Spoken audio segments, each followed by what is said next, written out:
மார்கழி மாதம் அப்படின்னாலே பொதுவாக நம்மளுக்கு ஞாபகம் வர்றது குளிர், இந்த பஜனை, கோவில்களில் நடக்கிற பூஜைகள், பாடல்கள், இந்த மேளதாள ஒலிகள், இந்த மாதிரி எவ்வளவோ ஒரு மங்களமான சுப நிகழ்வுகள் தான் நம்மளுக்கு ஞாபகம் வரும். அப்படி இருக்கிற இந்த மார்கழி மாதம் இதுல தொடர்ச்சியா ஆண்டாள் பாவை நோன்பு இருக்காங்க. இறைவனை தான் நான் மணந்துக்கணும் அப்படின்னு சொல்லி அவருக்காகவே பாவை நோன்பு இருக்காங்க. அந்த நோக்கத்துல அவங்களோட அந்த விரதம் நிறைவேறக்கூடிய நாளாதான் இந்த மார்கழி 27வது நாள் எப்பவுமே பார்க்கப்படுது. அதற்கு பேர் தான் கூடாரவள்ளி அப்படிங்கிறது. இவங்க என்ன பண்றாங்கன்னா, தினமும் இறைவனுக்காக பாடல் பாடும்போது இந்த 27வது நாள் வரும்போது என்ன பாடுறாங்க அப்படின்னா, கூடாரை வெல்லும் சீர் கோவிந்தா அப்படின்னு திருப்பாவை பாடலை பாடி இந்த ஆண்டாள் நாச்சியார் என்ன பண்றாங்க, தன்னோட விரதத்தை நிறைவு பண்றாங்க.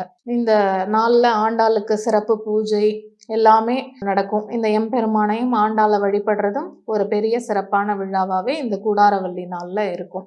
ஸ்ரீரங்கம் கோவிலுக்குள்ள அன்னைக்குதான் ஆண்டாள் போய் இறைவனோடவே இரண்டரை கலந்துட்டாங்க அப்படின்னு புராணங்கள்ல சொல்லப்பட்டிருக்கு. அப்படிப்பட்ட இந்த கூடாரவள்ளி அப்படின்னா என்ன அப்படின்னா, கீதையிலே சொல்லிட்டார் அவரு, மாறுதங்கள்லயே நான் மார்கழியா தான் இருக்க விரும்புறேன் அப்படின்னு சொல்லி. அப்படிப்பட்ட அவரோட அருளை வாங்கி அவரோட இரண்டரை கலக்கிறதுக்காக தான் பொதுவாகவே இந்த பாவை நோன்பு யார் வேணாலும் இருக்கலாம். இந்த மார்கழி பாவை நோன்பு இருந்தா அந்த திருமாலோட பாதத்தையே போய் சரணடைய முடியும் அப்படிங்கிறது தான் இதோட ஒரு பெரிய அம்சம். இந்த மார்கழி மாதத்தோட இறுதியில இந்த பாவை நோன்பை நிறைவு செய்யற நாளுக்கு பேர் தான் இந்த கூடாரவள்ளி அப்படிங்கிறது.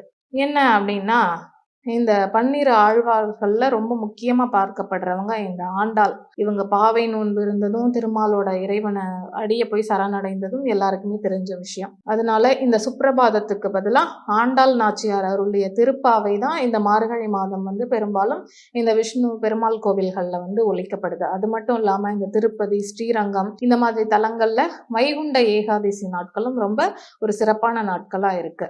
இது என்னன்னா, வைகுண்ட ஏகாதசி நாள்ல முந்தைய நாட்கள் பகல் 10 அப்படின்னும் பின் 10 நாள் ரா 10 அப்படிங்கிற பேர்லயும் கொண்டாடப்படுது. இந்த நாட்கள்ல இந்த ஆழ்வார்கள் அருளிய 4000 திவ்ய பிரபந்தம் தான் பாசுர பாராயணமா இந்த நாட்கள்ல நடத்தப்படுது. திருமாலோட அருளை வாங்கணும் அப்படின்னா அவரோட அடியை போய் அடையணும் அப்படிங்கிறதுக்காக இவங்க விரதம்லாம் இருந்துட்டாங்க. இந்த திருப்பாவையோட 27வது பாசுரத்துல கூடாரவள்ளி வெல்லும் சீர் கோவிந்தா அப்படின்னு சொல்றாங்க ஆண்டாள்.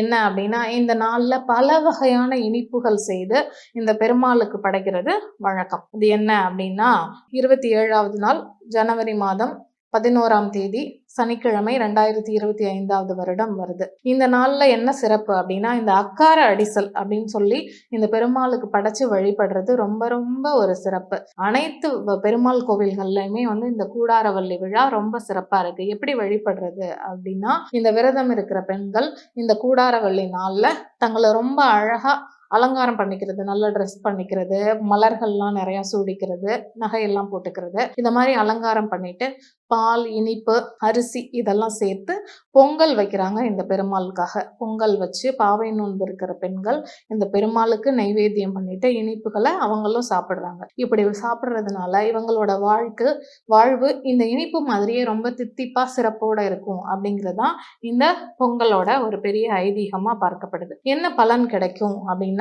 இந்த கூடாரவள்ளி நாள்ல சர்க்கரை பொங்கல் செஞ்சு இந்த திருமாலோட அருளையும் ஆண்டாளோட அருளையும் சேர்த்து நம்ம வாங்கிக்க முடியும். இந்த நாள்ல வழிபடுறோம் அப்படின்னா ஆண்டாளோட சேர்த்து அந்த பெருமாளோடையும் சேர்த்து நம்மளுக்கு ஆசீர்வாதம் கிடைக்கிறதோட மட்டும் இல்லாம இந்த பிரிந்து இருக்கக்கூடிய தம்பதிகள்லாம் ஒன்னா சேருவாங்க.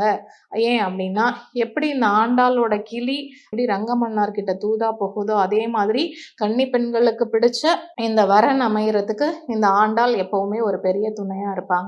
அதற்கு இந்த கூடாரவள்ளி நாள் ஒரு பெரிய உதவியா இருக்கும் அப்படிங்கிறதும் பார்க்கப்படுது. அதனால இந்த வரக்கூடிய இந்த கூடாரவள்ளி நாள்ல அந்த ஆண்டாள் பெருமாளோட அருளை சேர்த்து நம்ம எல்லாருக்குமே கிடைக்கட்டும் அப்படின்னு நானும் கேட்டுக்கிறேன். நன்றி, வணக்கம்.